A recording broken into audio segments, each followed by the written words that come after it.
Hey, who's the craziest woman you ever dated? Me? Yeah, Mick and me, we're talking about some of the girls we went with. Uh-huh. He once dated a girl, used to attack him in the middle of the night. What? Yeah. She used to have these crazy goddamn dreams where instead of her boyfriend, I was some kind of demented killer. I woke up one night, she stuck a goddamn fork in my shoulder. You kidding me? Oh, I'm spurting blood. She's sitting there crying, going, baby, I love you, I love you. So what happened? You broke up with her, right? No, I married her. It lasted 6 years.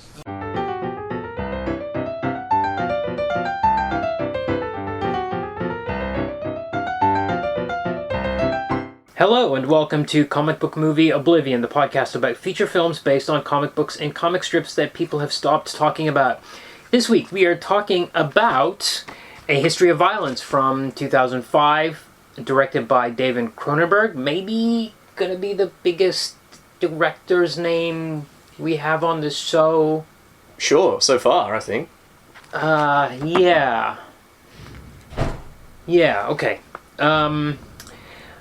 Well, everybody knows who David Cronenberg is. Yes. I'm just trying to think of any... There are not a lot of Albert Pyuns, you know. No. He didn't even direct a lot of films, did he? Was it just... I'm just trying to think of... Because I almost said Martin Scorsese directed The Joker, and that's what they wanted you to think. They fooled me. Anyway, by Cronenberg, and based on the graphic novel from 1997 Yep. of the same name by John Wagner, who is the creator of Judge Dredd. okay. So he'll show up a couple more times on the show. And illustrated by Vince Locke, who is probably most famous for doing the Cannibal Corpse covers. But you might not have seen those in Australia because they were banned in Australia for a very long time. They might still be banned, I'm not sure. But for a long time, you couldn't get Cannibal Corpse albums in Australia. So these are album covers, yeah. They were album covers. But in 2021, one of the Kardashians was walking around wearing a Cannibal Corpse t-shirt. So Vince Locke's name started popping up in the news because people were like going to him for statements. Right. Like, what do you think about this Kardashian wearing a Cannibal Corpse t-shirt? Which he had illustrated. Came out from Paradox Press. So Paradox Press was a subarm of DC Comics. Okay. Oh, wait a second. Is that right? I think yes, because DC had like so many. They were trying to, after Vertigo, I think there was Piranha Press and Paradox Press, and they were all kind of just little wings. Tax dodgers. I don't know if they're tax dodgers. They're trying to do like. So, like, the Vertigo was like the supernatural stuff. Yeah. Like the dark horror stuff. And they were trying to have a wing that was just like dramatic stuff that didn't have a supernatural element or didn't have a horror element or something like that. And none of those lines survived. No. They fell on their faces. Sure. They also had a line called Matrix Comics, which was science fiction titles. And Transmetropolitan came out of that line. But then that line died as well because I guess the market only wanted one thing or another thing. I don't think there's even Vertigo anymore now. Really? Oh. Okay, so I guess we can get right into it. So the book is it's quite long. It's 300 pages. Yes. But it's fast read. It's like the layouts are like 3 to 4 panels a page. It's it's meant to be read pretty quickly. It's in black and white with Vince Locke has I would describe a loose kind of sketchy, definitely a sketchy kind of inking style. Yeah, that's a good word for it. I noted, sometimes I couldn't tell what people were holding. Yes. And sometimes there's a scene where they're held up when the young main character, Tom, is, as a young boy, when he's Joey, is held up in an alley. Yeah. And I don't know what they're holding him up with. It could be a broom handle, right? There was certainly cane, maybe. I think. Yeah. Yeah. There was certainly a panel of a frying egg on one page. Yeah, I remember that. It was a close-up, and I'm like, what is that? The black hole in the center of the universe? What is that? But then you kind of back up. Oh, obviously, it was a quasar. Yeah, it's really obviously a frying egg, but it's No, I saw I know exactly which panel you're talking about because it took me I had to do the double take as well when I looked at that panel because it just looks really odd. I thought it was like a domed city. You see, Yeah. we both read too much science fiction. Yeah. It's a frying egg. And Yeah, you thought yeah, it was no, a yeah, that's right. Yeah. It looks like, I'm looking at it right now. It looks like a galaxy or, I don't know. Anyway. Okay, so it's in 3 parts. In the first part, we have this, there's some bad guys going around, like a couple of low-rent thugs or whatever. Yeah, it's a cold open. They just, they're robbing hitching, from people. Yeah, they're hitching. and they shoot the people that stop to pick them up. Yes. And then we cut to this small-town diner where there's very, average kind of people hanging out in there, and there's a guy working in there named Tom. I think he's named Tom McKenna. In the comic, he's named Tom Stahl. In the movie, I always He's wonder... called Tom Stahl in the movie. Yeah, Yeah. but and he's Tom McKenna in the book. Okay. And I always wonder why they change names. And I think usually it's because when it gets to Hollywood, the legal department looks at the names and there's a guy with that name that might sue us if we do this. We have to change the name. Because it's interesting, because they kept the names... Yes. They kept the names pretty intact, didn't Yes. they? Although the characters all changed. Yes. So basically, these bad guys roll into this diner at closing time, and they're like, "We want a coffee." And the guy's like, "Sorry, guys, we're closed." And they're like, "Give us a coffee." And you can tell they're bad guys. And then it explodes in a box. They pull their guns, I think. Yes, they pull their guns. They're going to rob the place. And then suddenly Tom, the mild-mannered guy behind the counter, explodes and smashes like a coffee... Coffee pot. Coffee pot. Well, he against one hurls guy's coffee face. in one guy's face, and he actually... He utters a one-liner. He says, "Shouldn't you have your coffee first?" Yes. Yeah, then you best have your coffee first. Yeah, Well, and he close. smashes the guy's face, and then he grabs the other guy's gun, and he shoots the other guy dead. And as a result, he becomes kind of a local hero. This is a very small town, and his face is in the newspaper. Yep. And all this stuff happens. He just wants to go home. He wants everything to get back to normal with his wife. He goes to a baseball game with his son. Then this black car pulls up into town. This with blacked out windows, and it pulls up outside his house. There's reporters outside the house, so they're like, used to that or whatever, I think. But then there's this black car, and Tom's looking at like, what's that car doing out there? But the next day at the cafe, this black car pulls up, and 2 gangsters get out, and they're kind of low-rent thugs, and then this other old dude, this really old guy, comes out, and he takes off his sunglasses. He's going to wear a fedora. He takes off his sunglasses. One eye is really messed up, and half his face is all like scarred, and the eye's dead. And he is convinced that Tom is this dude named Joey.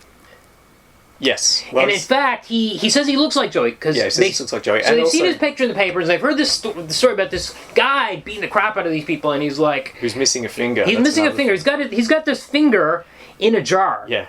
Yeah. He goes, "I've got it right here." And Tom's missing a finger, and he's like, "Whoa, okay, so." It's kind of goofy. He yanks it out of his shirt, and he goes, "I noticed you have a missing finger. I got it right here." Yeah.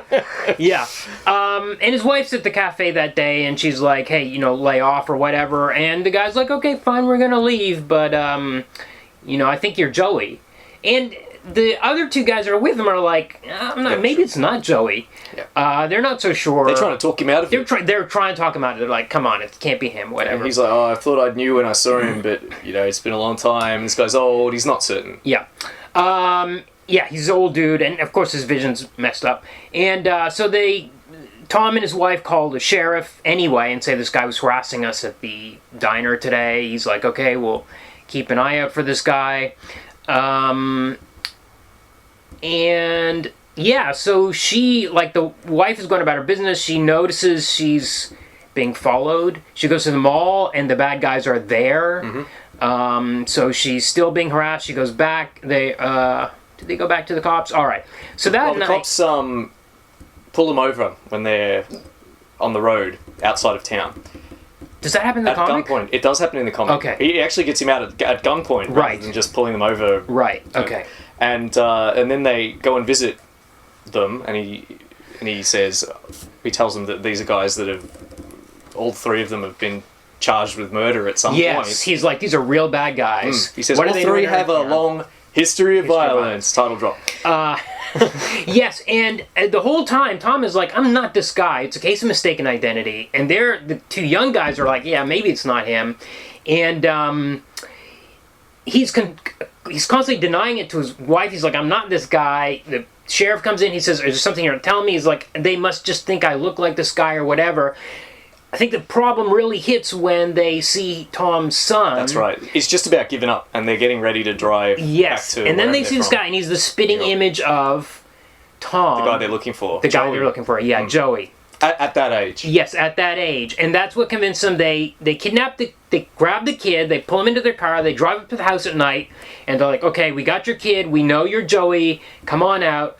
He comes out, so Tom comes out with a shotgun, and basically the shit hits the fan.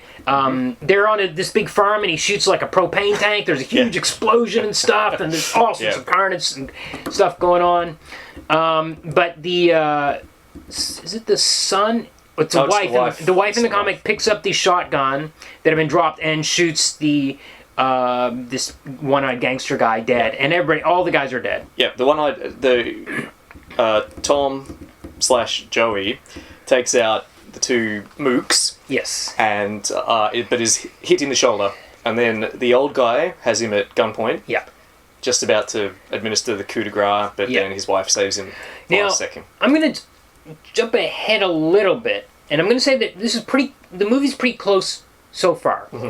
And the interesting thing was, I watched this movie when it came out on video in 2005 or 6. Would that be VHS video? No, it would have been DVDs. Okay, because I've got a point of interest. This was the last major Hollywood film to get a general VHS release. Really? Interesting. Yeah. Okay. So, do you have to, like, pull it out of your gut or something? Or, like, how does it work exactly? It's funny that you mentioned that, for reasons that I'll get into later. So, my memory of it was that this is the last scene of the movie. And it's not. Interesting. It's a 90-minute movie. It's very short. And it's 1 hour into it. Yeah. And I was like, oh, whoa, there's another half hour of this. And I'd forgotten, because this scene was so climactic, I guess, that it was burned into my memory as kind of the last thing that happens in the movie. Okay. However, okay, so there's more. In the book, there's much more. So I don't remember what time this is the point where he tells his wife. He reveals that he really is Joey. He doesn't just tell his wife. He tells everyone. He tells everybody. He tells the police. Kids. And the kids and everyone. And they're all there. And the police just accept it. And so the second 100 pages of the book is the backstory of how he used to be he used to live in a kind of neighborhood with a lot of mafia.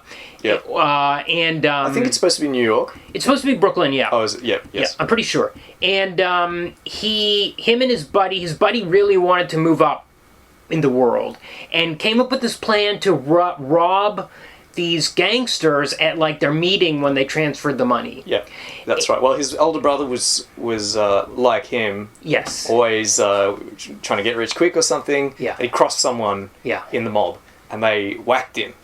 And then his young brother, who's called Richie. Yeah. Also a loose living kind of guy, but is also motivated by revenge. He badly wants revenge on the mobsters that killed his older brother.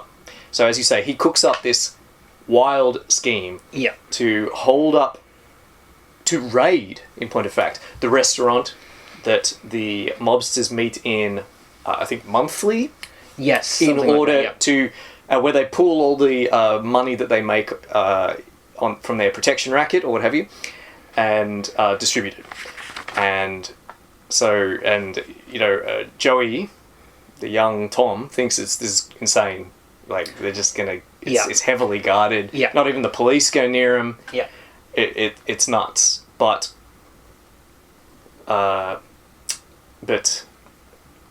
Richie can't be talked out of it. And so Tom goes along out of loyalty to his friend and fear at what might happen to him if he does it alone. And also, if that wasn't enough reason, his grandmother is sick. Yeah, so he needs the money because she doesn't have insurance. So you can see we're kind of laying it on pretty thick here that Tom is a good kid who's been pushed to this violent act because of his unusual circumstances. Yes. Okay, I'm going to say he was doing petty crime. Yes, so this kind of relates to. I'm gonna jump ahead to the movie here a little bit, but. Okay. So I'm going to say this whole section, so none of this stuff is in the movie. We don't get this whole middle flashback of how he grew up and all this, the plotline about robbing these guys, none of that's in the movie. And I will say that there are two things that struck me about it in the book reading it.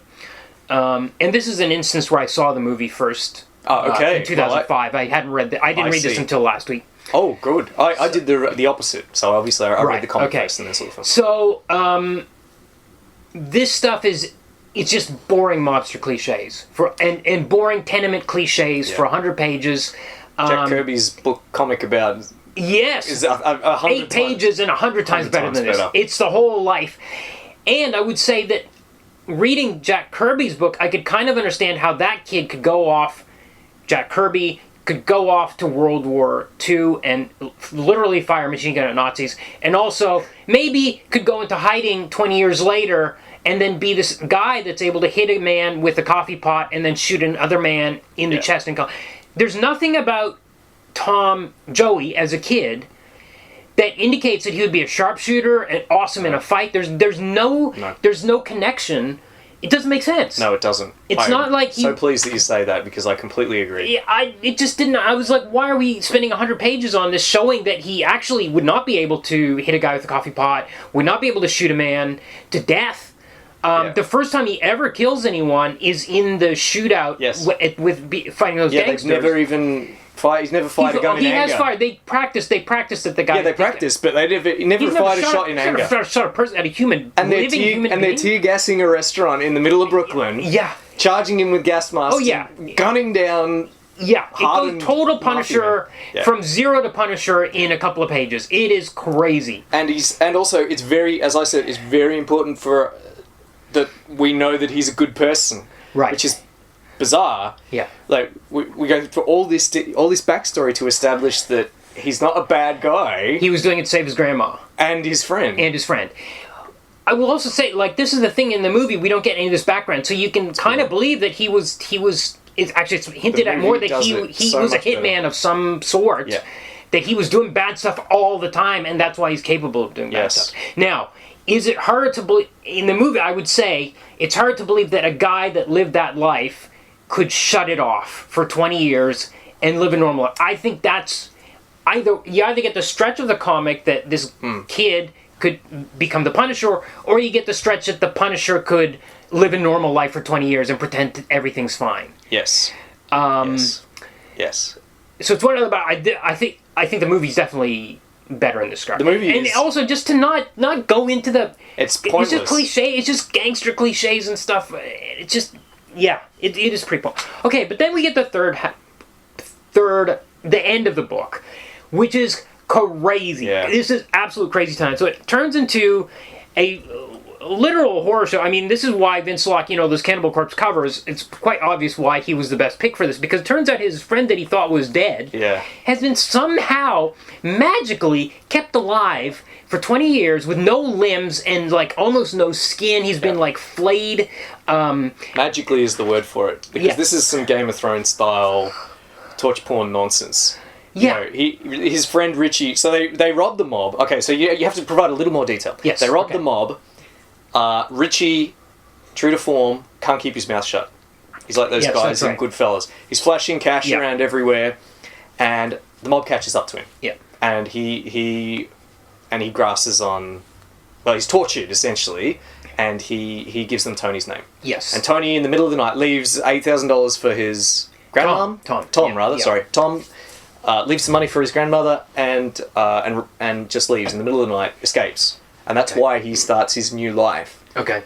So because not because he's on the run from the mob and hiding, because he stole from them. Yeah. So there's no mystery like there is the mystery that you pointed out before of how and why a mafia hitman becomes a quiet, apparently gentle suburban man. Yes. Instead, from the start, Tom is a good guy who's on the run from bad people. Yes.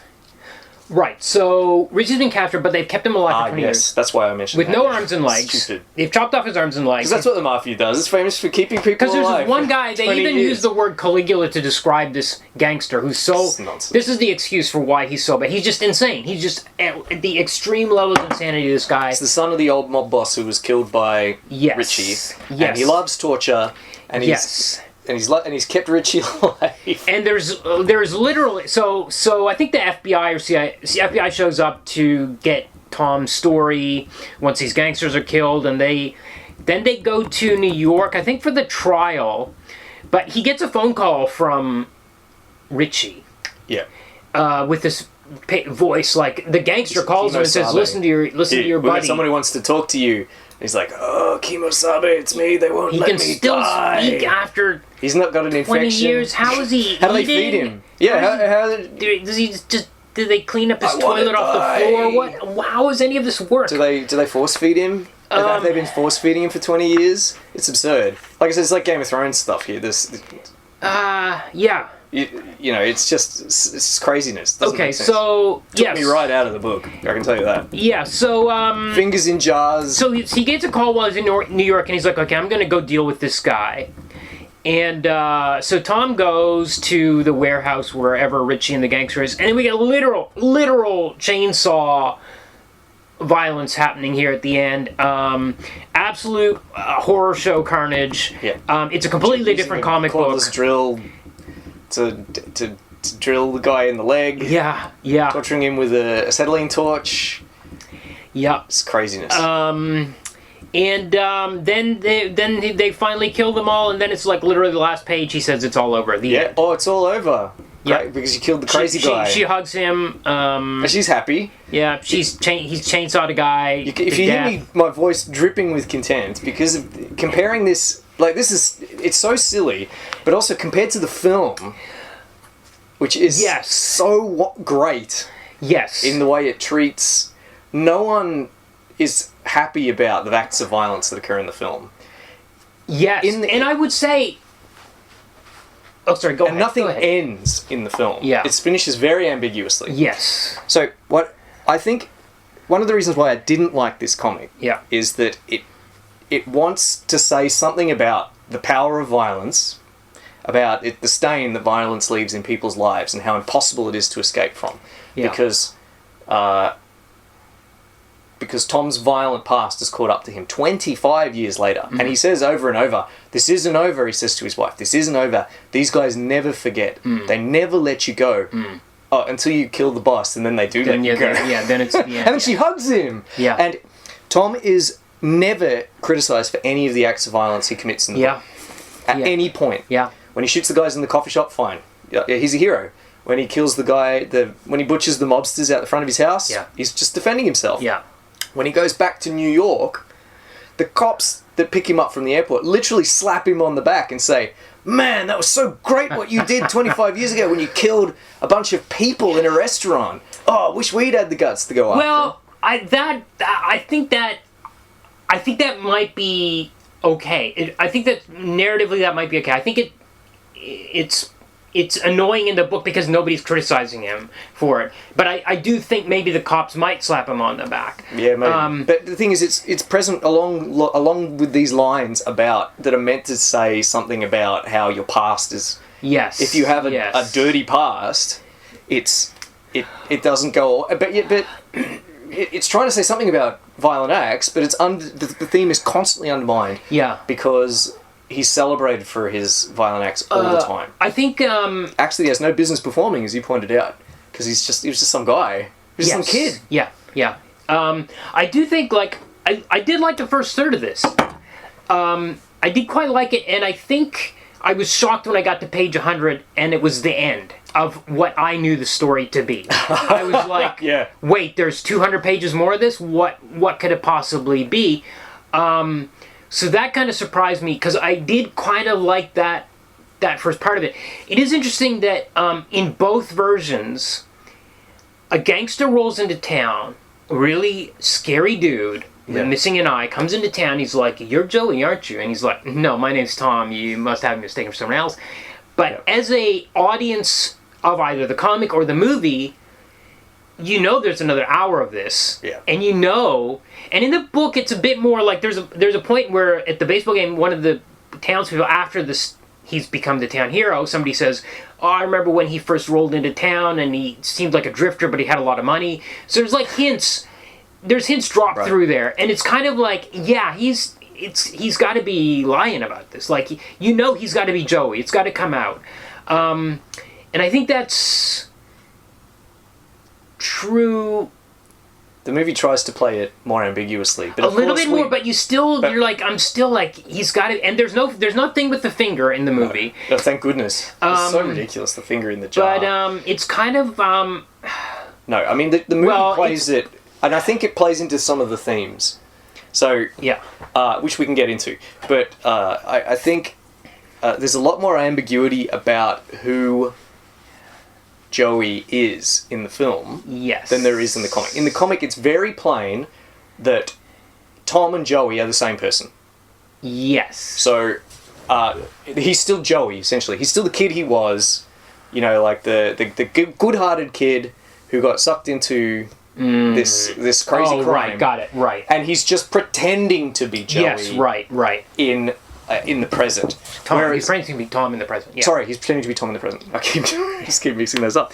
Whereas in the film, it's much less clear, or rather, there's questions. You know, Tom and Joey seem to be entirely different people. Yes. And Tom talks like they're different people. He talks all over and over about how Joey's dead. I killed Joey. It's like the Darth Vader bit, like I killed, what was it? Darth Vader killed your father kind of thing. Yeah. Yeah, and so and the film's playing with that. Like, how much can a person... This is something which interested the screenwriter, the guy who adapted the script. He one of the questions... I got this straight from an interview that was published with him in 2014, I think. Mm-hmm. He's just saying that what interested him was this idea about... No, it was 2009, sorry, not 2014. Was the idea of, can a person change? How much can a person change? Yeah. And is he, you know, has he truly become a different, decent person? Yeah. Yeah. Yeah. And so I think, so it's much better like that. Yeah, you're right. Because in the comic, he is the same guy. He's been the same guy his whole life, and he just hides the events of his the events of his past are what he's hiding. He's not hiding his personality. Whereas, and it's all in. And the same thing about is he hiding it in the... Is he Joey? That question of, is he Joey in the movie?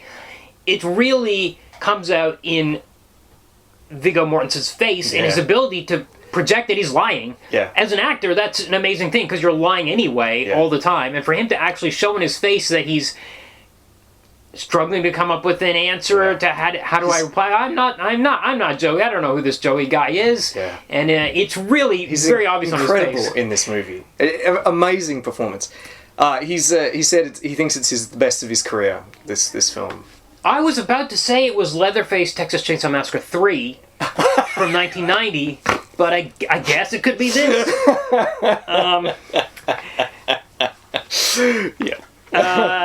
Brilliant. Yeah, no, not based on a comic. It's interesting because if you look at the poster, the second bill is Maria Bello, who plays the wife. Oh, really? And that's above Ed Harris and William Hurt. Of course, definitely. I'm surprised she wasn't above Viggo Mortensen in this movie. The two kids is fantastic. Are amazed. The son is amazing in this. These are dimensions. This is all stuff that's not really in the comic. Where they're like, "You're a hero, Dad." Well done, Dad. You're awesome, Dad. You did in the comic. In the movie, the son's immediately suspicious of like, whoa, you beat up those guys, and he's kind of in awe, but also kind of like, this is a weird thing that happened, and a scary thing that happened. And of course, when it comes out, because he finds out, as only the family finds out though in this. Yes. Importantly, I think it's absurd in the comic that everyone knows, that police all know. Yeah. The town cops know. FBI comes in. Yeah. What kind of can of worms has been opened there? In this, nobody knows, and there's a great scene where they lie to the local sheriff. Well, the sheriff knows that something's up. So this is the most Can we talk this Yeah, deep please. into the movie? Yeah. I guess because the plot's almost Yeah. the same, but maybe we'll backtrack. But Sure. I want to talk about it while we're on it, because this is a crucial scene. So, he's killed the 3 guys on the lawn, and the sheriff comes in. He's like, I got a problem. and Viggo's. It seems like he's going to tell him. He's like, okay, and then he hears his wife pull up in the driveway, and he's. The way he's told it to her, I have to backtrack again. The way he's told it to her in the hospital, he says, I killed Joey. I went to the desert for 3 days and I killed him. This is how he describes it to her. In his Tom, as Tom. He's in a hospital bed. And his voice is so, he's got a high-pitched voice, and he's sort of jocular. Yeah. And he's still behaving like the person he's always been for her. Yeah. But she knows that there's another person, the one that slaughtered the monsters in front of her. Yeah. And he says, I killed Joey in the desert, and I went to the desert for 3 days, I killed Joey. Now we get home, the sheriff shows up, he's like, you need to tell me what's going on. He says, okay, I'll tell you. The wife comes in, and the wife, he says, and Tom says, it's okay if she hears this. He says, do you want to do this later? The sheriff says, do you want to do this later? Tom says, it's okay if she hears it. It's like he's going to confess everything. Yeah. But he doesn't. She comes in and she covers for him. She says, this is Tom. He's not Joey. You can leave, Sheriff. And the sheriff's like, okay, I guess I'll go. And he's like, thank you. And she's like, fuck you. And I think she slaps him and she walks away. Joey says thank you, and she's like furious at him. She's furious, and she's about to go upstairs, and he tries to grab her. They get in a physical altercation, and then she pulls him down and has sex with him. Now, we have to contrast this with the earlier scene, but actually this is the moment, because he has never said, I am Joey. And I think he never there's does, 2 ways to... Really, does he? He does. Sorry. No, he does on the lawn. He says it to the Ed Harris, the super mean, scary... I should have killed you back in Philly. That's what he says. But he never says, I am Joey. And Not till he's down in Boston. There were 2 ways I read this. So we have to talk about, there's an earlier sex scene, which is really critical as well. I wrote down the most wholesome graphic sex scene I've ever seen. Yeah, so she says we were never teenagers together, which is a clue, because he came from out of town. Yeah. She's like, we never had a teenage... She says, let's go home. The kids are out. The kids are at Grandma's house. Why don't you come over? Let's go home. I've got something planned. She's like, okay. So he waits in the bedroom for her to come in. He's like, what's going on? He waits on the bed. She comes in dressed as a cheerleader and pushes him down onto the bed. Now, there's a key thing here. He's passive through this whole... He waits in the room. She pushes him on the bed. He doesn't know what's going to happen. She comes in. She says there are no wives here. She's pretending to be someone else in this moment. She says there are no wives in this room. You're right. She's in a disguise, pretending to be someone else. Yeah. And then they have this sex scene. Now we jump to this other one.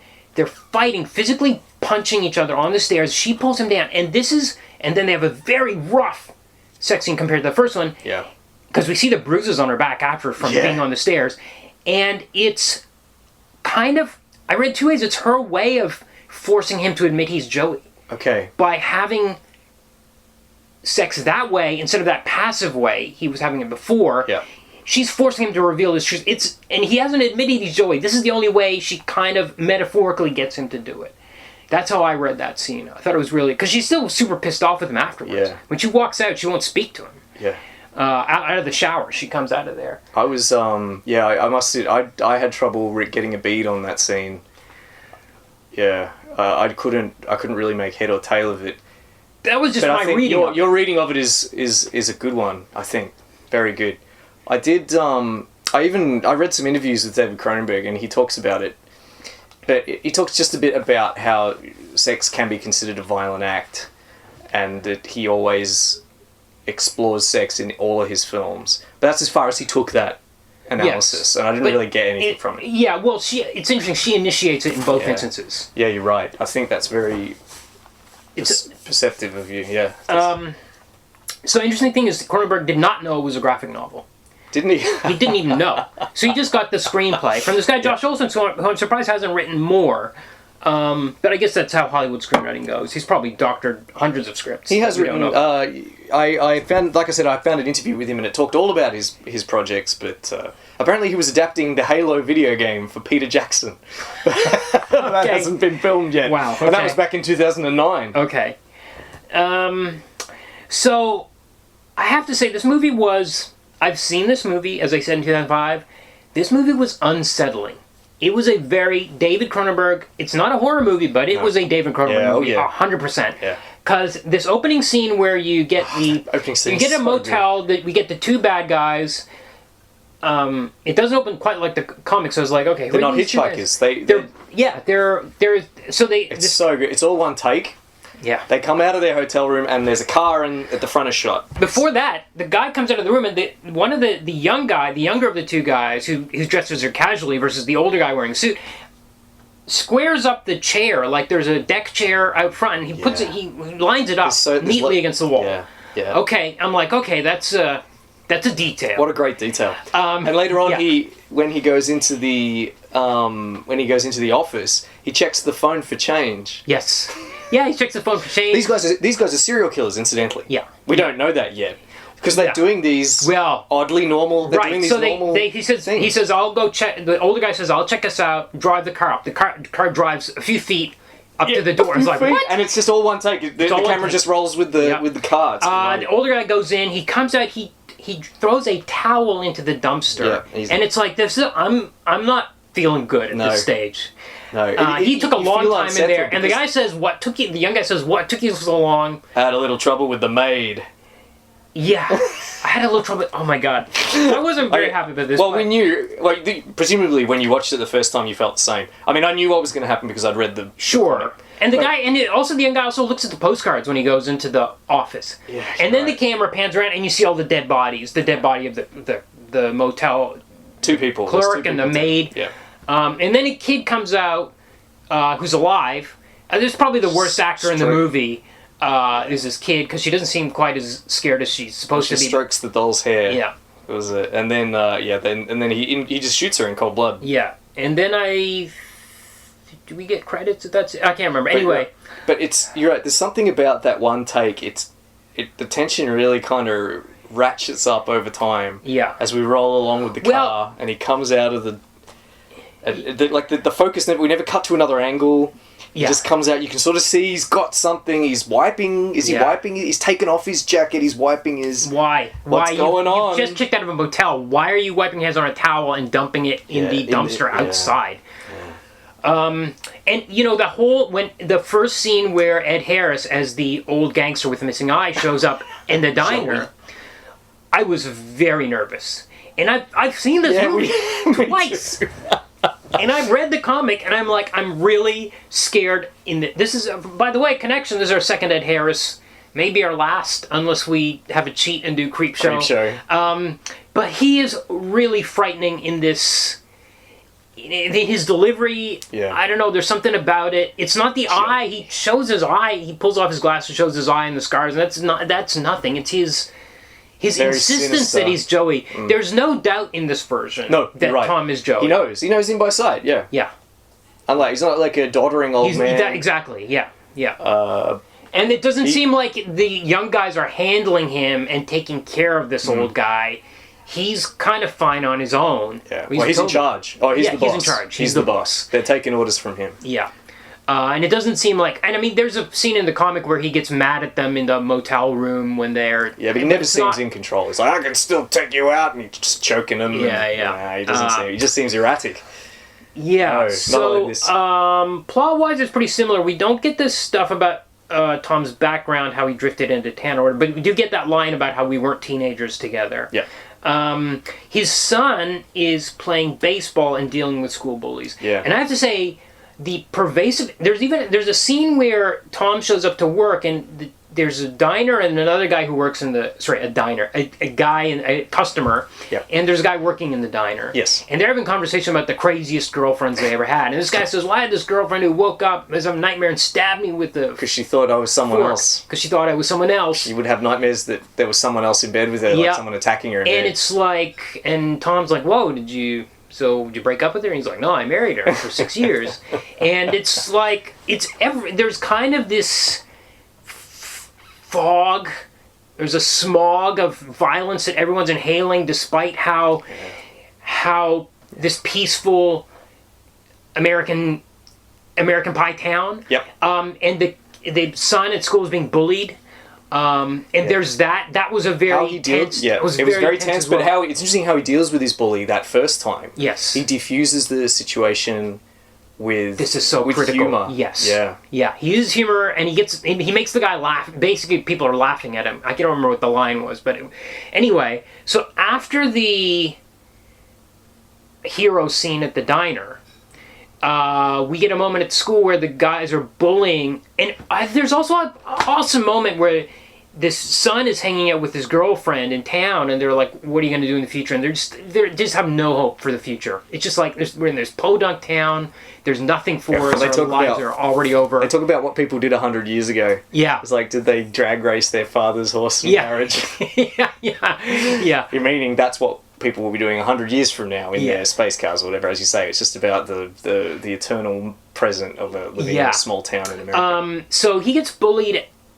This time, instead of the school in the locker room, it's in the change room. It's out in the hallway, and he explodes. He finally loses it, and he beats the crap out of these bullies. Yeah. And it's very clearly like you might read it as, okay, we're saying there's something genetic going on, or you could see it as that incident, the trauma of the incident where his father killed those two people in his cafe has affected him in this way. He gets home and his father, Tom, gives him this huge anti-violence speech, like, we do not deal with things... Because he got suspended. In a different film, that moment when he stands up to the bullies and beats them up, that would be a triumphant moment. It would be... we would be rewarded in some way for watching it with some good feelings, some endorphins. That, maybe there would be a swell of music that told us that he'd stood up for himself. There's no music there's very little music in this film, and the music, the fight scenes never have music. Yeah.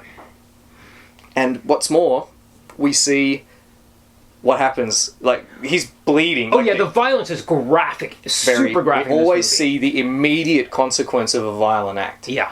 It's not cut away from. It is absolutely one of the goriest things I've ever seen. This movie. It's classic. And it's not like gory like a horror movie, like beginning to end. It's like these explosive moments where somebody commits a violent act, smashes somebody's nose, and that nose is mush, and we get a close-up. We see what happens when you repeatedly strike a man in the nose with your palm 5-6 times, full force.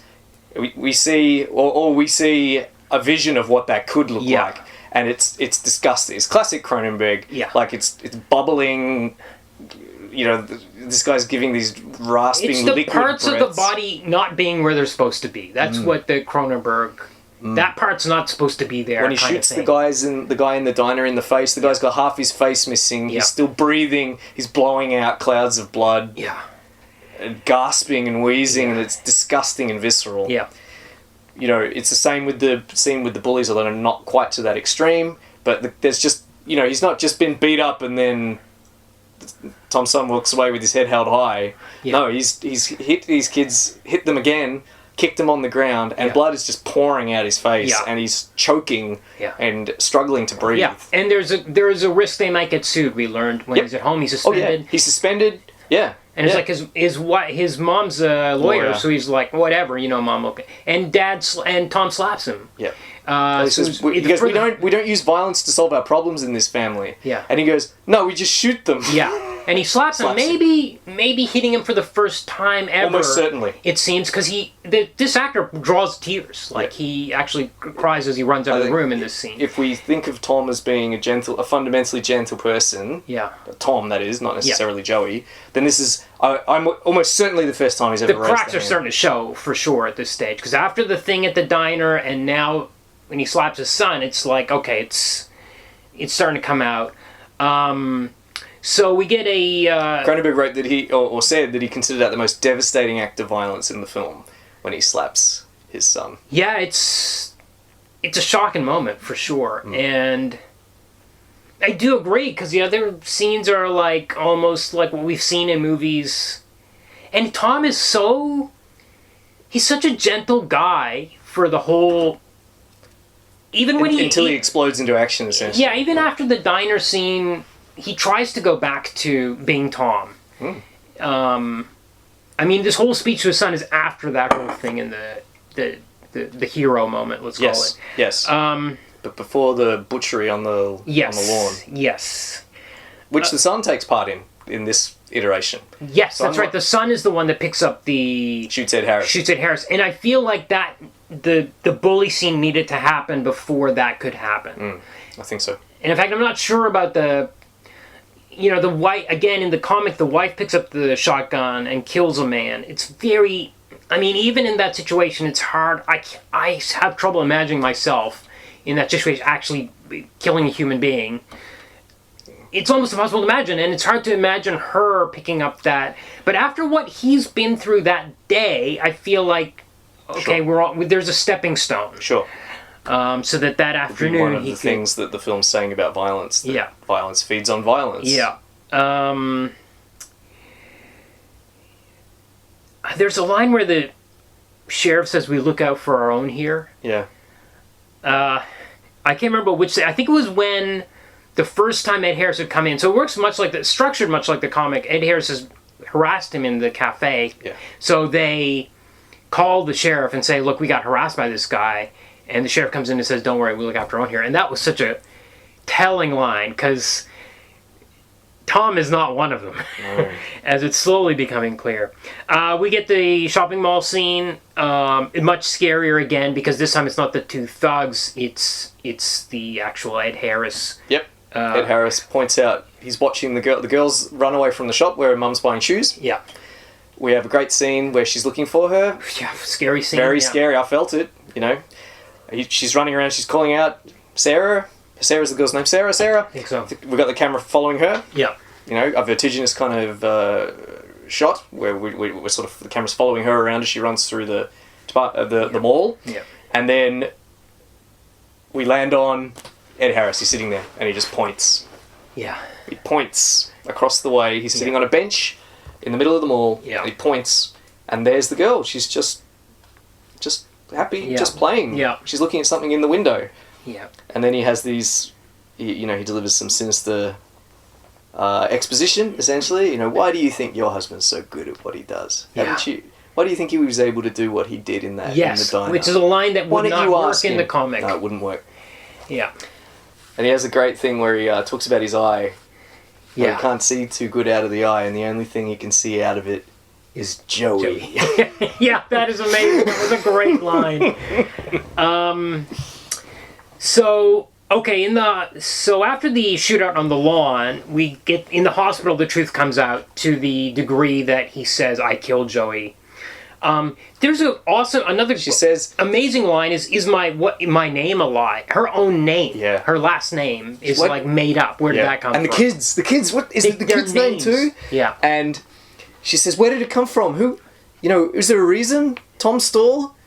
What? Why Tom Stall?" And Tom, Viggo Mortensen, says, It was available. It was available. Yeah. In his Tom voice, his gentle, kind of like quiet, humorous Tom voice. Yeah. There's a great bit where she wants the truth. She's unlike in the comic where everyone just takes it in stride.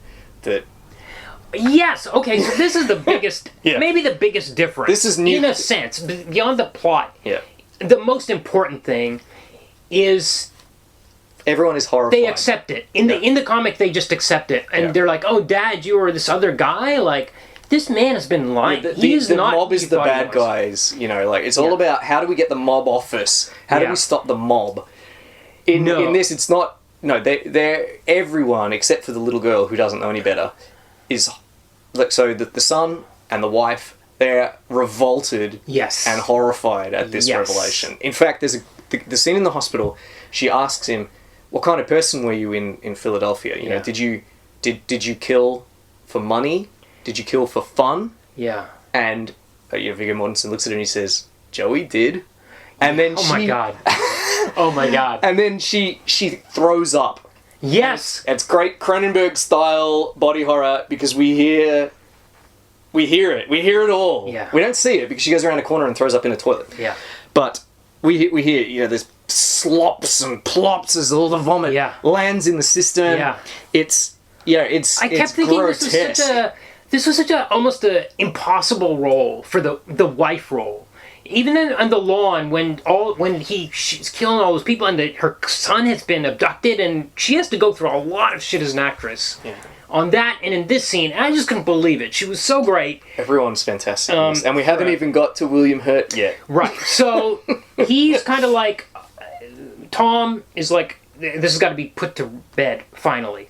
So the way the movie handles it versus the comic is, it turns out his brother is alive. Yes. It's not Or he's not alive. Richie is his brother. He's always been alive. Yeah. There was never any question of him being dead. But Richie is so we never really find out what Joey was. Was he a hitman? Was he just someone who ran with organised crime? But we know he was extremely violent. we don't even know why he attacked the Ed Harris character. We just know that he did. With barbed wire and ripped up his face. That's why he ran away. Yeah. Partly he that's revealed at the very end. That's presumably why he ran away, because he attacked Ed Harris's character. Ed Harris is a made man. You couldn't attack him. I'm assuming that Ed Harris did something to make him mad. Well, we'll just never find out. I don't think matter. it doesn't matter. But I don't get the sense that he stole money or anything like that. I think in my headcanon is that he did something to make him mad, and Joey was an angry guy and just couldn't contain his rage and attacked him with barbed wire. Interesting though, because he's so unangry as Tom. As Tom. It's so strange. But you're right. So not a day goes by. Tom is sleeping on the couch. He's not sleeping in bed with his wife, even though they've made horrible, violent love on the stairs. They're absolutely not reconciled. Yeah. No. That was just, as I said, I think that was her forcing him to admit that he was Joey, finally. Yes. Yeah. But she doesn't care. She still hates him. With that take. Yeah.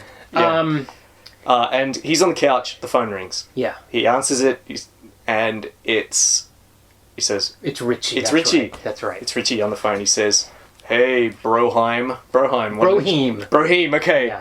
Broheim." And he goes, "Oh, Richie." And he goes, "Yeah, it's me, Richie. Looks like you've still got You do it." a good William Hurt. This is really good, actually. Now I'm self-conscious. But yeah, so...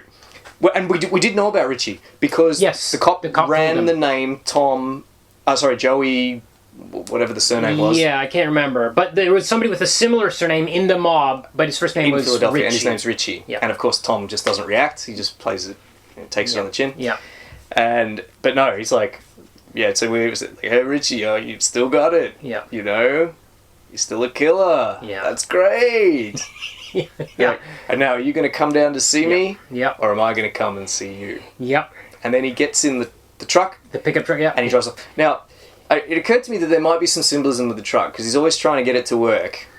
Yes. And when Sam the policeman comes up and asks him, "Hey, have you got that truck to work?" And he goes, "I got it to start a little bit." Yeah, right. Yes, you're right. Absolutely. But then he jumps straight in it and drives off. And there's no hint at all that it hasn't been working. Yeah, right. Because he's picked up the tools of violence again. Yeah. Which is, I guess, the truck. So, and he drives 16 hours straight from Indiana to Philadelphia, to Boston. He meets a contact, and he suddenly has a kind of Philly accent, a little bit. Yep. He says he's Joey again. He says he's Joey, and he gets taken to Richie.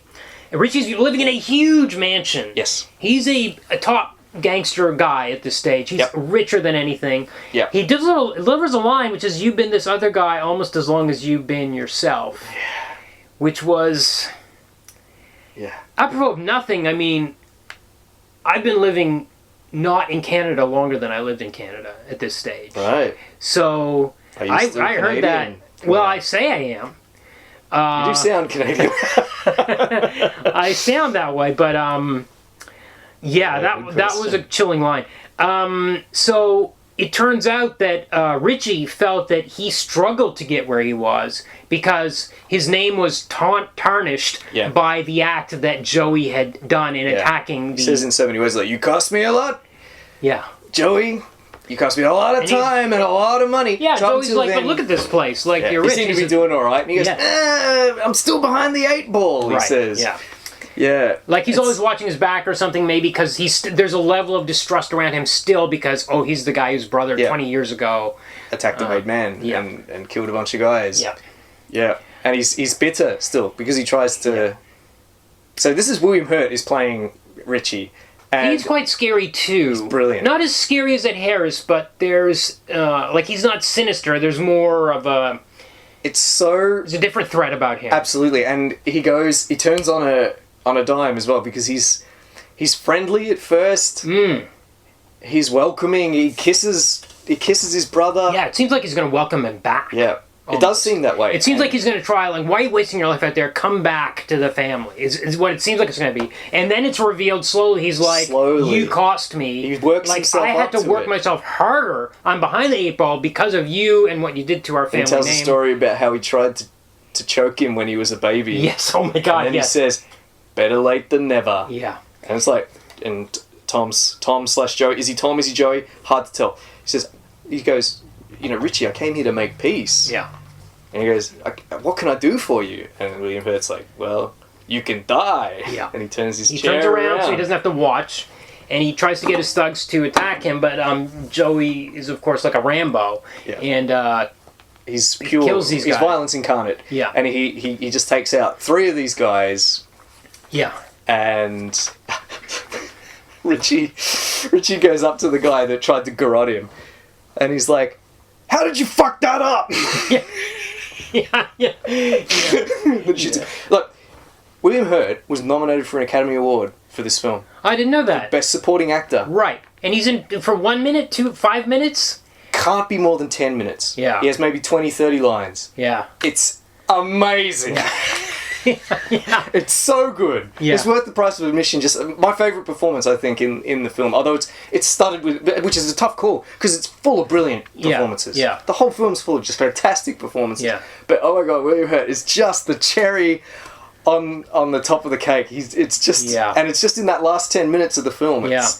He's so good. Yeah. So they charge out. Some of his mooks come up. The mook's checking one of the guys that's dead. He's like, what the fuck are you doing? Did you see my brother run past you? Come on, let's go get him. And they go out and get him. William Hurt goes out the front door. Because I think he went outside. They think he went outside because he's opened the door. Yeah. Joey slams the door on him. Yeah. Takes out his guy, his underling, and then Richie starts getting his keys out so he can let himself back in. And I don't know if Joey's listening for the jingle of the keys, because right as he takes his keys out, he opens the door and points the gun at him. And kills him. And William Hurt says, Jesus, Joey. Yeah. And then he just shoots him. And he says, Jesus, Richie. He shoots him and then says, Jesus. Shoots him in the head. And once again, we don't cut away. Yeah. William Hurt's gone through a couple of hours of makeup so that he can have this gory bullet hole in the middle of his forehead, and there's blood pumping out the back of his head. It's disgusting. Yeah. Yeah. It's classic Cronenberg. You got to see body contorted. Yes. Yeah. Yep. Strangeness insides of the on the body. outside, outsides on the inside. Yep. But also, it serves an important thematic purpose because we're seeing, the spectacle of violence. He said, "This is it in its entirety, right? We're not going to cut away. People aren't going to fall bloodless to the floor while the hero moves on to the next target.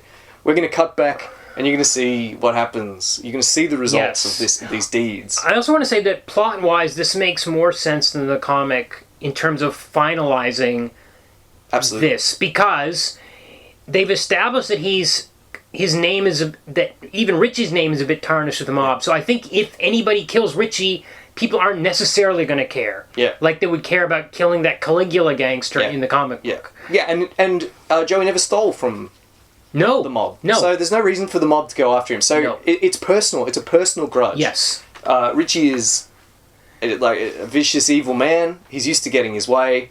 Joey crossed him. Yeah. Crazy Joey, as he calls him. Yeah. Crossed him, and this is his payback. Except, but when he's dead, there's no, exactly, the mob probably doesn't even know he exists, Joey. Yeah. It really will end here. Yeah. Although the film is not so cautious to go, looks like Viggo Mortensen doesn't walk in his family room at the end and go, well, it's finally over. No, it was a brilliant ending scene. He takes off his shirt, he washes his face down at the lake, into dirty lake water. And then he drives home, he pulls into the driveway. Inside the house, the other three members of the family are sitting around the dinner table eating. There's 3. It's set for 3. They're eating. He comes in the house. They look at him. Nobody says anything. No. They don't question him where he was. There's no look of, oh, thank God you're back or anything. It's like, he's back. Yeah. But the daughter gets up, picks up a plate and some cutlery and sets a place for him. Yeah. And then the son serves him a slice of meatloaf. Well, passes in the meatloaf. Passes in the meatloaf, yes. So it's like, okay, maybe the daughter will be the first to... She doesn't really know what happened. She's very young. She's very little. But he's been, it's ambiguous. He's like everything's changed. Yeah. But we don't know. Will he be allowed? There seems the possibility that things could resume. But it's possible, but it's baby steps. It's real baby steps. It's like, okay, you can sit at our table, you can have a piece of our meatloaf, but you're not the guy. Yeah. But everything's changed. Yeah. Everything's changed. Yeah. Unlike the comic where nothing changed. Yeah, and it all went back to normal when you killed little Lou. Yes. Which is the name of the gangster. And great ending. Yeah, really very bitter, sweet, melancholy. Not even sweet, melancholy. Very subdued. Yeah, it's just all in the actors' faces that they're in this horrible place, and we don't know if they're going to get out of it or not. Is there anything else that we needed to say about it? I can talk a little bit about the themes. Yep. All right. So as I said, I mean the obvious theme is violence. Yes. Right, it's in the title. A lot of the daughter has a nightmare. The first time we meet the daughter, she said she's dreaming about monsters, and Tom says, there's no such thing as monsters. And that was the biggest lie of the whole movie, because there are lots of them. Yeah. Lots of them. Yeah. The guys that roll into town, the bullies, the gangsters, Tom himself, Tom's brother, Tom's brother's men, they're everywhere. Yeah. So, Tom is such a gentle... Like, where does Tom's violence come from? Because he's such a gentle... He seems, as you said... Crazy Joey. Could a man who is truly deeply violent to the core have pretended to be good for 20 years? Turn it 3 days. Without slipping 3 days, suddenly, I'm going to change my ways. And... Yeah. Could he, is this a failing of the film? Or is it saying something... Where does violence really come from? Was it Joey's setting? Was it the environment? The violent environment of Philadelphia in organised crime? Was that what made him the way he was? Yeah. And that if he hadn't gone there, he never would have discovered this capacity for violent deeds if he'd been in a different setting, like the nice, bucolic town in Ontario, which is where it was filmed. Right, of course. Cronenberg. Because it's Cronenberg, because he never leaves Canada.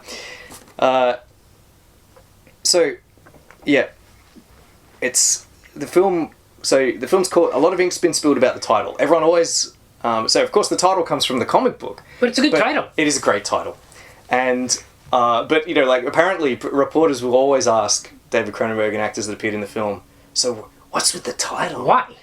Is it obvious? Well, they'll say things like, "Do they mean what do you mean by right?" So there's the surface level. It's obviously Tom has a history of violence. Yeah. But then there's are you saying, is this meant to be a microcosm of America? Does America have a history of violence that it's trying to move past? I don't think Cronenberg never talks about he countries. Doesn't. He talks about the human soul, human nature. No, I'm not saying that Cronenberg thinks it, but I'm just saying with the title, there's a lot, to unpack what the title means, and the questions about what's... that's... The interesting thing there is that in the comics, it's just literally the title. Yeah, it's literally, It's just a phrase that we use when we're listing off someone's rap sheet and all the bad things they've done, or when we're committing them and they have a history of violence. And Tom has violence in his past, and it doesn't go any further than that. Whereas in the film, there's a lot more going on. The way that the scenes are shot, like we've talked a little about this already, he never tells us what to feel about what we're seeing. Yeah. The scenes are always shot, as I said, without music. The scenes are stripped of music. Yeah. And they're not stylized. There's no stylized kind of violence. Yes. But it's not sanitized. We see the immediate consequences of the act. Yeah. With the blood and the gore and the typical Cronenberg eyeballs flying out of heads and so on and so forth. I've been watching some shows. I've been watching TV shows where anything that happens is accompanied by a musical cue. Okay. Or a musical sting. Yeah. I've been watching Star Trek Picard. Okay. And to a lesser extent, Star Trek Discovery, which, incidentally, David Cronenberg is currently acting in. Yes. He must never watch it, Well, because I don't understand how he could bear to be in it. You know what? He's in Jason X. Yeah, but that's a cameo. He's playing a recurring character That's in weird. Star Trek That's really Discovery. weird. It's very odd. He must not watch it. But I mean, he's like 80. A man's got to have a hobby, I suppose. Moving on. Oh, So wait. Let's open a new tab. Because when Werner Herzog was in Star Wars, in The Mandalorian, Mandalorian. He was perfect for that role. but he said, there was a quote from him, he's never seen Star Wars, Right. but there was a quote from him which was, the poet must not avert his gaze. Typical. Oh, man. So maybe it's in There you go. I don't know. Maybe in the same spirit, David Cronenberg is Maybe. acting in terrible schlock science fiction. Anyway, Star Trek. go ahead. Yeah, so like this show, it's offensive. No bad guy will appear without a musical sting to tell us that he's bad. No one will leave a fight or leave a confrontation without a swell of music to tell us that they've triumphed and that they're on the up and up and that they're Yeah. confident and great. This film, there's nothing like that. Well, I actually never. I actually put a note about the music because I actually didn't like the music in this movie. Okay. But as we're talking about it, I'm starting to come around because I found the music very bland. Yep. It's like when they're driving through town, there's this very generic bland music. When there's the first sex scene, there's this generic bland music, and I'm like, what is this crap music that Cronenberg's putting in this? But as we're talking about it, I'm like, wait a second, that's part of the package. Yeah. That's like they're driving through this boring town, and it's supposed to be crud, kind of the most cliched kind of sounding music. So And maybe none I'm of the kinda scene, coming none of around the on it. really important That's right, scenes yeah. have any music. That's right, yeah. When Joey confronts Richie, when his wife confronts him about his past in the hospital room, there's no music. Yeah. Whenever there's a fight scene, there's no music. Yeah. We're not being told who's good and who's bad. Yeah. No one. When the son beats up the bully, we're not being invited to celebrate Yeah. it unless that's a conclusion that we come to ourselves. Yes. Cronenberg's asking what's the purpose of the violence? Where does it come from and what does it lead to? You decide. I think that's the title History of Violence is interesting because it kind of implies a beginning, and as far as we can tell in this movie, there is no beginning. It's just there. It's pervasive. It's just there. There's something. Yes, and so I did some reading. A lot of people have a lot to say about what this film has to say about violence. Yeah. And it didn't resonate. Not all of it resonated with me, and I tried to come to my own idea of what the film was telling me. But one of the things people often say is that it's about, as you say, the timelessness Yeah. of violence. Yeah. It's Because once you start fundamentalness to human nature. Because once you start asking those questions about, well, why did the son become violent? Was it a genetic thing or was it because of what happened in the cafe? But then you start asking questions about the two guys at the beginning in the motel.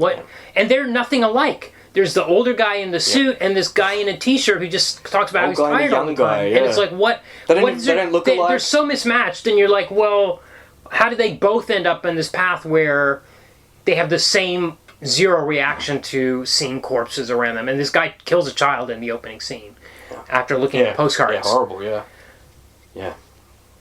That's it. That's like you said about there being a fog or a pall of violence over the whole film. It's always there. There's always the undercurrent, and then it bursts into life at key points. Even the scene in the baseball game when the bully hits that. So the son before in the morning when he's at breakfast with his dad Tom, he's like, I got baseball in gym today, and he's like, I'll probably get stuck. I'm not going to catch anything that's stuck out there, whatever. So the bully hits the ball, and the son catches it. So the bully's out, and they lose. Yeah, And it should be a moment of glory. yeah.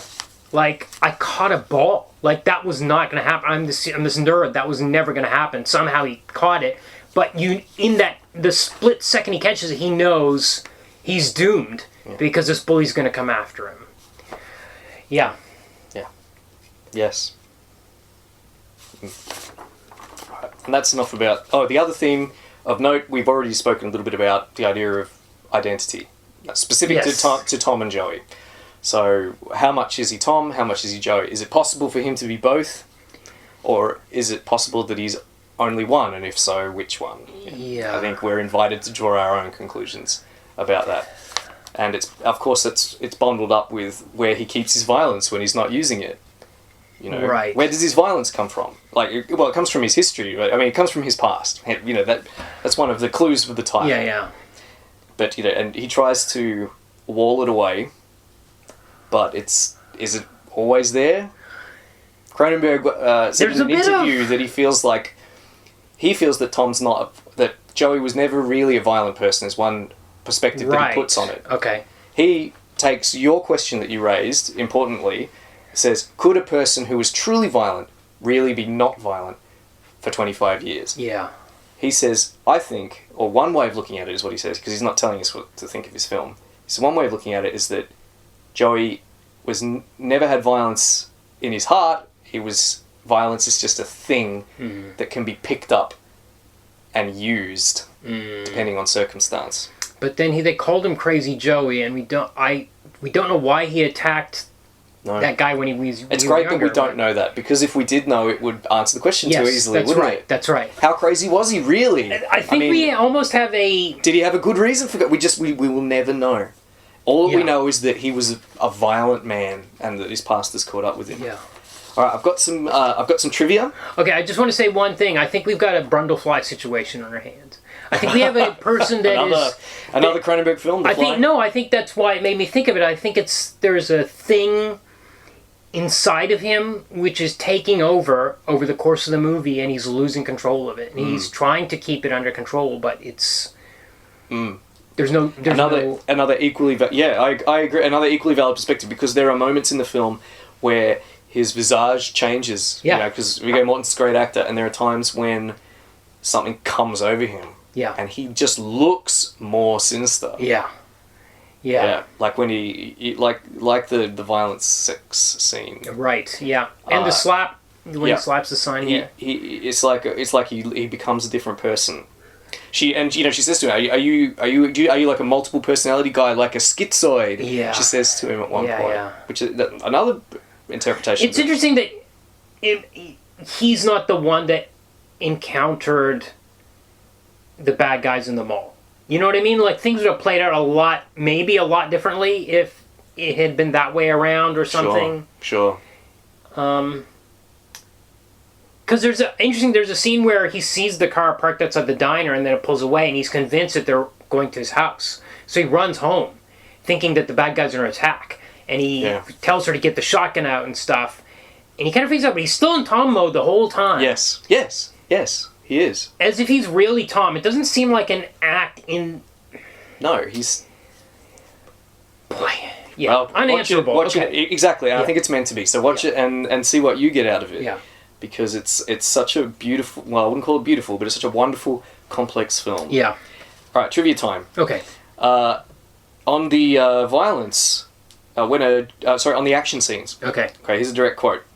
When a journalist commented on the action scenes were beautifully choreographed, Cronenberg strongly disagreed.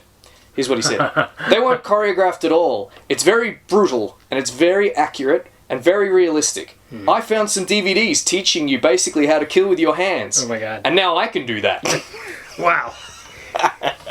Yep. Okay. Harrison Ford was considered for the role of Tom Stall. Whoa, unimaginable. No.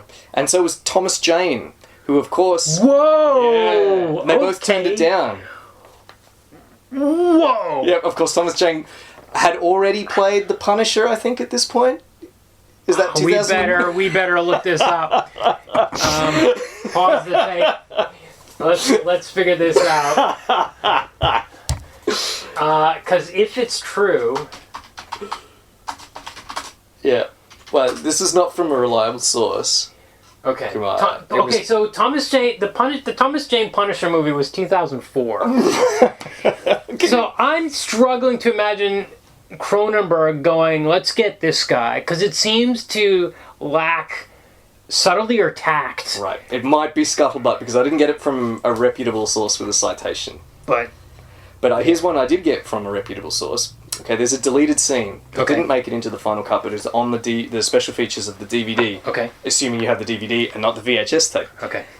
It's this deleted scene is known as Scene 44. It features a dream sequence set in the diner, where Fogarty, that's Ed Harris, tells Tom he will kill his family and him, to which Tom responds by shooting him with his shotgun at close range.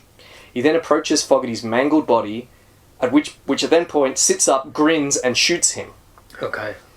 On the DVD, in the extras on-set footage, Mortensen suggests that Harris should pull the gun out of his chest cavity. Whoa. Cronenberg, while amused by the idea, rejects it for being too self-referential. Wow. Okay. Yep. Citing the sequence in his film Videodrome, Yep. in which character pulls a handgun from a slit in his stomach. Wow. Okay. Yeah, that So would have been if you've got the DVD, Yeah. you can watch this exchange. Okay. All right. That's pretty much it for Okay. trivia. Yeah, that makes total sense. It makes sense why they cut the dream scene too, completely. Yeah. Yeah, so I'm surprised this guy Josh Olson hasn't written a lot more. Okay, let's do our evaluations. Okay, comic. Yay or nay? I'm going to say nay. Yeah, I'm going to say nay too. I wouldn't really recommend this to anyone, especially No. with the movie out there, and it's so. Do you want a comic about a small-time hero, or a comic cliche about the mob, or do you want some kind of horror thing? Crazy gore. Do you want erotic? It's three different. It's three completely different comics in one. It's so mixed up and weird, and it's just lacking the Any depth. Yeah.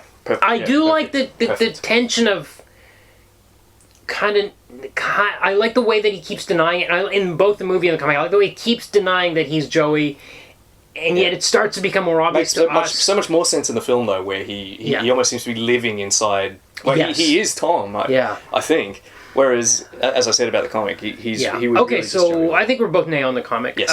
The movie, Yeah. huge yay. This is really great. It's brilliant. Really loved watching it again. Was amazed that my memories were so incorrect about it. I love David Cronenberg. I love his films, especially his films of the 80s. Yeah. And I hear a lot of people don't really like his non-horror stuff, and I haven't seen the last 3 or 4 non-horror movies. There's been a bunch in a row. I hadn't seen this great. one. But this one I think is really pretty Somehow I'd blanked that it was actually by David Cronenberg. Right. I'd mixed it up with The Road somehow, right. because they both have Viggo Mortensen. Not that The Road's a particularly old film, but there you have it. But I'm so glad that we did this film, that we watched it, especially after the films of the last month. Yeah. Adaptation. This is an interesting one. I think this is a genius adaptation. Genius. Yeah. I think you've taken a flawed Yes, and figured out what's wrong with it. And just expanded. And figured out what's good about it. What the kernels in there that are like, oh, this is actually an interesting thematic thing. It's served as an inspiration, as a jumping point to something new and different and original. Yeah. Yeah. This is everything that I could ever ask for in a film adaptation of a comic. I do want to say I do like the Vince Locke art in the comic, which I'd heard before was not good. I'd heard people say the art's not great or whatever, but actually it doesn't suit all 3 books. It suits the 3rd book. Yeah, if it was like Judge Dredd from the start and just crazy nonsense from the start instead of these odd. Yeah. No. Anyway, we said no about the comic. So what I will say about the adaptation is, I think you're right about all that. I think I think this Josh Olson has unlocked it. I think Cronenberg unlocked it in a way that that makes it really interesting. I think if you read the comic and were somehow a huge fan of it, I don't know why, I don't think it was a huge seller. But if you were a huge fan and you went to the cinema hoping to see the gangster stuff and all the dismembered living body that's been alive for 25 years, you might be disappointed. I'm so glad you said that, Kumar, because I have a quote from Josh Olson about the creative process of let's hear adaptation. this, yeah. All right. So this I got, as I said, from the interview with him in 2009. Okay. So he was asked, with a comic book like History of Violence, you obviously have less material to draw on than you would if it were a novel or a series of novels. Does that allow you the freedom to develop original material, or is there a fear of straying too far from the source? And does it make your job easier or more difficult? To which Josh Olson replied, it's not about the quantity of material. It's about the material itself and what you're going to do with it. With history, I took John Wagner's premise, title, and, God help me for using this phrase, inciting incident, and then leapt off and told my own story. The graphic novel was packed with story. It just wasn't a story I wanted to tell. Right. It's a solid, smart, and fun action thriller, debatable, but I was a lot more interested in getting into questions of identity. In the book, there's never a moment's doubt that the main character is the man the mob guy thinks he is. Yep. I felt like this was a missed opportunity. Yep. I thought it was a great chance to play with a classic wrong man scenario in which the wrong man is actually the right man. And that led to me thinking about identity and what it is that constitutes yourself. Is Tom the guy they all say he is, or is he the guy he's made himself into? Question mark. Now, about what you said about people really wanting to see dismembered horror show freaks. He goes on to say, the freedom to stray from the material doesn't necessarily come from the material, but from your own response to it. It also has something to do with the studio's needs as well. If you're doing Harry Potter, there's a billion fans that the studio's trying to serve. If you fuck around with the fundamentals of the stories of the characters, you're going to be out of a job. But with something like History of Violence, we were talking about a 10-year-old graphic novel that had a very small print run. There wasn't a market-driven imperative to be faithful to the material. Well, normally, I mean, for this much liberty to be taken, I'd be pretty pissed off. In this case, it's like you took the right liberties were taken, I guess. I think so. And they were done smartly by everyone involved. Well, Josh Olson won an Oscar for, or at least was nominated for Best Screenplay for this. All right. Worthy. Yeah, absolutely. Okay, so next week, so actually just as of this recording, about 2 or 3 days ago, the death of Leiji Matsumoto was announced. Right. I'm hugely into Leiji Matsumoto. I got tons of books on the shelf. I've got this huge Galaxy Express poster on the wall. So I think next week we're going to look at the Captain Harlock CG movie. Right. I think it's from 2013. Okay. Don't know how hard it is to CG. It's all 100% CG. 100% CG. Japanese. It was the most expensive Japanese CG production. It cost equivalent to $30 million. I think it made about 10 back. I've heard. From what I've seen of back to form. Back to terrible movies. So look, it's always one. It's usually one or the other, right? It's either the comics good or the movies good. Well, we know the comics good. I know the comics good. And I'm looking for. I just want an excuse to reread it. It wasn't necessarily what we were planning to do next week, but then I've been really bummed out about Leiji's death, actually, because I'm a huge fan. I've got this Space Battleship Yamato display on one of my shelves Space here. Battleship Yamato. So there is a Galaxy Express cartoon movie, which is it's a part of my being. That thing, I saw it on TV as a kid somehow because Roger Corman had produced a 90-minute version. Like, he cut it down from like 2 hours 15 to 90 minutes somehow. Well, I know how, because they just go from planet to planet. So you just cut out some planets. I saw it on TV, and it was, even despite it being butchered, it really was like moving. It affected me. So that was like my first exposure to Leiji. And but in terms of like an actual movie where the comic came first, there's a Yamato, aka Star Blazers, live action movie, but that was the cartoon before it was a comic, so it doesn't count for our list. And that's not bad. Well, I've seen that, and it's not bad. Well, but so we'll do Captain Harlock, because I think that's the only really. I was going to say, tune in next week to find out which of these films we're going to review. 100% we're doing Captain Harlock, because it's the only one I think that. Well, someday we might do Galaxy Express. Very good. For your birthday or something. All right. Yeah.